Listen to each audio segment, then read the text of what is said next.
Hello friends, इस video में हम लोग केमिस्ट्री के एक और क्वेश्चन को सॉल्व करेंगे। क्वेश्चन कौन सा होगा? क्वेश्चन नंबर 65 को सॉल्व करेंगे। ठीक है, इस क्वेश्चन को दो तरीका से सॉल्व करेंगे। सबसे पहले बेसिक कॉन्सेप्ट पर सॉल्व करेंगे, उसके बाद ट्रिक का यूज करेंगे। ठीक है, ट्रिक कब लगाना है? ट्रिक तब लगाना है जब एक्चुअल मेथड से क्वेश्चन को सॉल्व करना नहीं आता है। अगर एक्चुअल मेथड से क्वेश्चन सॉल्व करना आता है तब एक्चुअल मेथड से ही क्वेश्चन को सॉल्व करोगे, तब ट्रिक नहीं लगाओगे। ठीक है, तो पहले जो क्वेश्चन एक्चुअल मेथड से सॉल्व हो जाता है उस सभी को एक्चुअल मेथड से सॉल्व कर लोगे। ठीक है, फिर जो क्वेश्चन बच जाता है, मतलब जो क्वेश्चन हम लोग से सॉल्व करना नहीं आता या फिर जो क्वेश्चन हम लोग से सॉल्व नहीं हो पा रहा है, उस सभी क्वेश्चन को छोड़ोगे नहीं, उस सभी क्वेश्चन को ट्रिक लगाकर सॉल्व करोगे, ताकि जो हम लोग का ओवरऑल मार्क्स है वो इंक्रीज हो सके, हम लोग का ओवरऑल मार्क्स एग्जाम में बूस्ट हो सके। ठीक है, तो इस क्वेश्चन को सबसे पहले बेसिक कॉन्सेप्ट पर सॉल्व करते हैं। तो क्या करेंगे? सबसे पहले क्वेश्चन को ध्यान से रीड करेंगे कि आखिर क्वेश्चन में क्या पूछ रहा है। क्वेश्चन में हम लोग से पूछ रहा है कि correct statements for an element with atomic number 9, मतलब कि एक एलिमेंट दे रखा है जिसका एटॉमिक नंबर 9 है, उसके बारे में कौन सा स्टेटमेंट करेक्ट है। ठीक है, तो टोटल हम लोग को 4 स्टेटमेंट दे रखा है। ये स्टेटमेंट ए है, ये स्टेटमेंट बी है, ये स्टेटमेंट सी है और ये स्टेटमेंट डी है। तो इस 4 स्टेटमेंट्स में कौन सा करेक्ट स्टेटमेंट है उस एलिमेंट के बारे में बताना है जिसका एटॉमिक नंबर क्या है? 9 है। तो क्या करेंगे? सबसे पहले एलिमेंट जो है जिसका एटॉमिक नंबर 9 है उसका क्या करेंगे? इलेक्ट्रॉनिक कॉन्फ़िगरेशन लिखेंगे। ठीक है,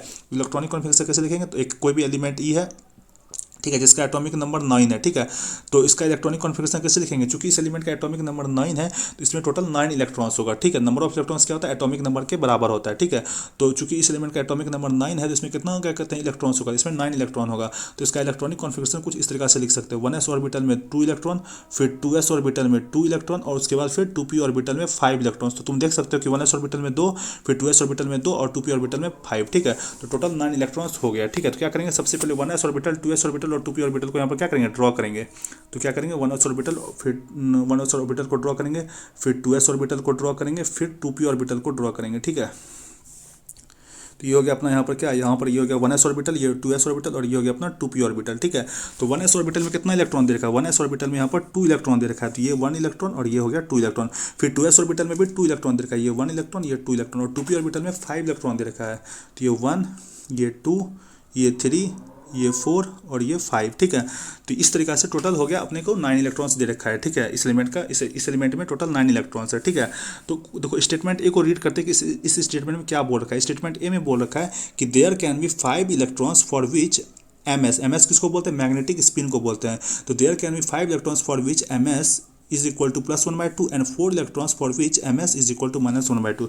मतलब इसमें बोल रहा है कि 5 ऐसा इलेक्ट्रॉन है जिसके लिए जो मैग्नेटिक स्पिन है वो पॉजिटिव है और 4 इलेक्ट्रॉन ऐसा है जिसके लिए मैग्नेटिक स्पिन क्या है? नेगेटिव है। ठीक है, तो हम लोग को यहाँ पर एक कॉन्सेप्ट है जो कि पता होना चाहिए पहले, कि कोई भी इलेक्ट्रॉन्स जो है अगर वो इस तरीका से दे रखा हो, ठीक है, तो वो इलेक्ट्रॉन क्या होगा? अपना अप स्पिन में होगा। ठीक है, अप स्पिन में होगा। ठीक है, और कोई भी क्या होगा यहाँ पर? कोई भी इलेक्ट्रॉन अगर इस तरीका से होगा तो वो अप स्पिन में होगा। ठीक है, अगर कोई भी इलेक्ट्रॉन अपना क्या कहते हैं इस तरीका से होगा, वो क्या होगा? डाउन स्पिन में होगा, वो डाउन स्पिन में होगा। ठीक है, कोई भी इलेक्ट्रॉन अगर इस तरीका से हुआ तो वो अप स्पिन में होगा और कोई भी इलेक्ट्रॉन अगर इस तरीका से हुआ तो वो डाउन स्पिन में होगा। ठीक है, तो जो भी इलेक्ट्रॉन अप स्पिन में होता है उसका एमएस जो होता है वो क्या होता है? पॉजिटिव होता है। ठीक है, जो भी इलेक्ट्रॉन अपना अप स्पिन में होता है उसका एमएस क्या होता है? उसका जो एमएस होता है वो पॉजिटिव होता है। ठीक है, और जो भी इलेक्ट्रॉन क्या कहते हैं डाउन, क्या कहते हैं, जो भी इलेक्ट्रॉन डाउन स्पिन में होता है उसका जो एमएस होता है वो क्या होता है? उसका एमएस जो होता है अपना निगेटिव होता है। ठीक है, उसका एमएस क्या होता है? निगेटिव होता है। ये कॉन्सेप्ट हम लोग को पता होना चाहिए। ठीक है, तो क्वेश्चन में बोल रखा है कि 5 इलेक्ट्रॉन ऐसा है जिसका एमएस जो है वो पॉजिटिव है और 4 इलेक्ट्रॉन ऐसा है जिसके लिए एमएस जो है वो निगेटिव है। तो अगर तुम यहाँ पर देखो इलेक्ट्रॉनिक कॉन्फ़िगरेशन को तो तुम देखोगे यहाँ पर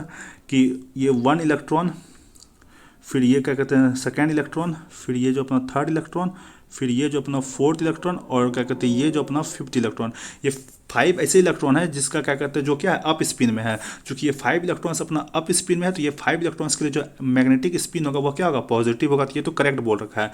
फिर अगर तुम 4 इलेक्ट्रॉन्स को यहाँ पर तुम देखो, अगर यहाँ पर तुम 4 इलेक्ट्रॉन्स को देखो तो तुम यहाँ पर देख सकते हो कि अपना जो ये इलेक्ट्रॉन है, ये वाला इलेक्ट्रॉन, फिर अपना ये वाला इलेक्ट्रॉन, फिर अपना ये वाला इलेक्ट्रॉन और ये इलेक्ट्रॉन, ये क्या है? डाउन स्पिन में है। तो टोटल 4 इलेक्ट्रॉन ऐसे हैं जो कि डाउन स्पिन में है। तो 4 इलेक्ट्रॉन के लिए मैग्नेटिक स्पिन क्या होगा? नेगेटिव होगा, क्योंकि मैंने बताया कि जो इलेक्ट्रॉन अप स्पिन में होगा उसके लिए जो मैग्नेटिक स्पिन होता है वो पॉजिटिव होता है और जो इलेक्ट्रॉन डाउन स्पिन में होता है उसके लिए मैग्नेटिक स्पिन नेगेटिव होता है। तो 5 इलेक्ट्रॉन ऐसा है जो कि अप स्पिन में है तो उसके लिए मैग्नेटिक स्पिन क्या होगा? पॉजिटिव होगा। और 4 इलेक्ट्रॉन ऐसा है जिसके लिए क्या कहते हैं जो कि 4 इलेक्ट्रॉन ऐसा है जो कि डाउन स्पिन में, तो उसके लिए मैग्नेटिक स्पिन क्या हो जाएगा? अपना नेगेटिव हो जाएगा। तो उस बेसिस पर बोल सकते हैं कि अपना स्टेटमेंट ए जो है बिल्कुल करेक्ट स्टेटमेंट है। स्टेटमेंट ए अपना करेक्ट स्टेटमेंट हो गया। ठीक है, अब स्टेटमेंट बी को रीड करते हैं। तो उससे पहले क्या करेंगे? सबसे पहले इसको इरेज करते हैं। अब स्टेटमेंट बी में बोल रखा है कि there is only 1 electron in PZ orbital. PZ orbital में केवल एक इलेक्ट्रॉन प्रेजेंट है, ठीक है। तो पहले अपने को ये पता होना चाहिए कि P X P Y P Z orbital क्या होता है, ठीक है। तो यहाँ पर जो 2p ऑर्बिटल दे रखा है, ये जो 2p ऑर्बिटल दे रखा है, इसमें टोटल 3 सब ऑर्बिटल्स है, ठीक है। इसमें से एक ऑर्बिटल जो होगा, जैसे कि ये ऑर्बिटल जो होगा वो अपना 2px हो सकता है, ठीक है। फिर ये ऑर्बिटल जो होगा उसको 2py ऑर्बिटल बोलेंगे, ठीक है। और ये जो ऑर्बिटल होगा जो लास्ट होगा उसको 2pz बोलेंगे। जरूरी नहीं है कि जो पहला ऑर्बिटल वही 2px होगा, ठीक है। हो सकता है कि पहला ऑर्बिटल अपना 2pz हो जाए, ठीक है। फिर जो सेकंड ऑर्बिटल है वो 2py हो जाए, ठीक है। और जो लास्ट ऑर्बिटल है वो 2px हो जाए, ठीक है। वो क्या हो जाए अपना 2px हो जाए, ठीक है। वो क्या हो जाए अपना 2px हो जाए, ठीक है। तो ये भी हो सकता है, ठीक है। तो यहाँ पे बोल क्या रखा है स्टेटमेंट में ये बोल रखा है कि केवल एक इलेक्ट्रॉन ऐसा है जो कि अपना क्या है pz ऑर्बिटल में प्रेजेंट है, ठीक है। तो अगर क्या कहते हैं pz ऑर्बिटल, अगर अपना pz ऑर्बिटल लास्ट में है तो उस बेसिस पर अपना एक इलेक्ट्रॉन लास्ट ऑर्बिटल में है, ठीक है। उस बेसिस पर एक इलेक्ट्रॉन जो अपना लास्ट ऑर्बिटल में है, तब ये स्टेटमेंट करेक्ट हो जाएगा। लेकिन अगर 2pz ऑर्बिटल, अगर अपना पहला ऑर्बिटल है अगर 2pz ऑर्बिटल, तो उसमें टोटल 2 इलेक्ट्रॉन्स प्रेजेंट है, तो उस बेसिस पर अपना स्टेटमेंट भी इनकरेक्ट हो जाएगा, ठीक है। देखो अगर 2pz ऑर्बिटल लास्ट वाला ऑर्बिटल हुआ, लास्ट वाला सब ऑर्बिटल हुआ, तो उस बेसिस पर तो उसमें केवल एक इलेक्ट्रॉन प्रेजेंट है। लेकिन अगर 2pz ऑर्बिटल अगर पहला वाला सब ऑर्बिटल हुआ तो उसमें तो 2 क्या कहते हैं इलेक्ट्रॉन्स प्रेजेंट है, तो उस बेसिस पर अपना स्टेटमेंट भी इनकरेक्ट स्टेटमेंट हो जाएगा। तो स्टेटमेंट बी को क्या करेंगे, एलिमिनेट कर देंगे, तो स्टेटमेंट बी अपना इनकरेक्ट स्टेटमेंट हो जाएगा, ठीक है। अब स्टेटमेंट सी को रीड करते हैं। तो सबसे पहले क्या करते हैं, इसको इरेज करते हैं, ठीक है। अब स्टेटमेंट सी में क्या दे रखा है, स्टेटमेंट सी में दे रखा है the last electron goes to orbital with n is equal to 2 and l is equal to 1, ठीक है। ठीक है, मतलब यहाँ पर बोल रखा है कि the last electron goes to orbital with n is equal to 2 and l is equal to 1। तो पहले अपने को ये पता होना चाहिए कि n क्या होता है और l क्या होता है। तो यहाँ पर जो n है, यहाँ पर बोल सकता हूँ मैं, जो n होता है उसको प्रिंसिपल क्वांटम नंबर बोलते हैं, और जो l होता है उसको एजीमुथल क्वांटम नंबर बोलते हैं। प्रिंसिपल क्वांटम नंबर क्या होता है, जो 1s ऑर्बिटल में जो 1 है ना उसी को प्रिंसिपल क्वांटम नंबर बोलते हैं। जो 2s ऑर्बिटल में जो 2 है उसी को प्रिंसिपल क्वांटम नंबर बोलते हैं। जो 2p ऑर्बिटल में जो 2 है उसी को प्रिंसिपल क्वांटम नंबर बोलते हैं। उसके बाद 3s ऑर्बिटल आएगा, उसमें जो 3 होगा ना वही प्रिंसिपल क्वांटम नंबर होगा। फिर 3d ऑर्बिटल में जो 3 आएगा वही प्रिंसिपल क्वांटम नंबर होता है, ठीक है। अब एजीमुथल क्वांटम नंबर क्या होता है, एजीमुथल क्वांटम नंबर जो होता है वो क्या होता है वो मैं आपको बताता हूँ, ठीक है। एजीमुथल क्वांटम नंबर क्या होता है, जो s ऑर्बिटल होता है उसके लिए जो l की वैल्यू होती है वो क्या होती है 0 होती है, ठीक है। फिर p ऑर्बिटल के लिए जो l की वैल्यू होती है वो 1 होती है, ठीक है। फिर d ऑर्बिटल के लिए जो l की वैल्यू होती है वो 2 होती है। फिर f ऑर्बिटल के लिए जो l की वैल्यू होती है वो 3 होती है, ठीक है। ये याद रखना है, ठीक है, कि s ऑर्बिटल के लिए जो एजीमुथल क्वांटम नंबर है वो हमेशा 0 होता है, ठीक है। फिर p ऑर्बिटल के लिए जो एजीमुथल क्वांटम नंबर l है उसकी वैल्यू 1 होती है। फिर d ऑर्बिटल के लिए l की वैल्यू 2 होती है। फिर f ऑर्बिटल के लिए l की वैल्यू 3 होती है। ये लर्न करना, ये कॉन्सेप्ट है, ठीक है, हम लोग को पता होना चाहिए। अब इसी बेसिस पर हम लोग स्टेटमेंट सी को पढ़ते हैं। स्टेटमेंट सी में बोल रखा है कि the last electron goes to orbital with n is equal to 2। मतलब यहाँ पर ये बोल रखा है कि जो अपना लास्ट इलेक्ट्रॉन है वो उस ऑर्बिटल में जा रहा है जहाँ पर n की वैल्यू क्या है 2 है।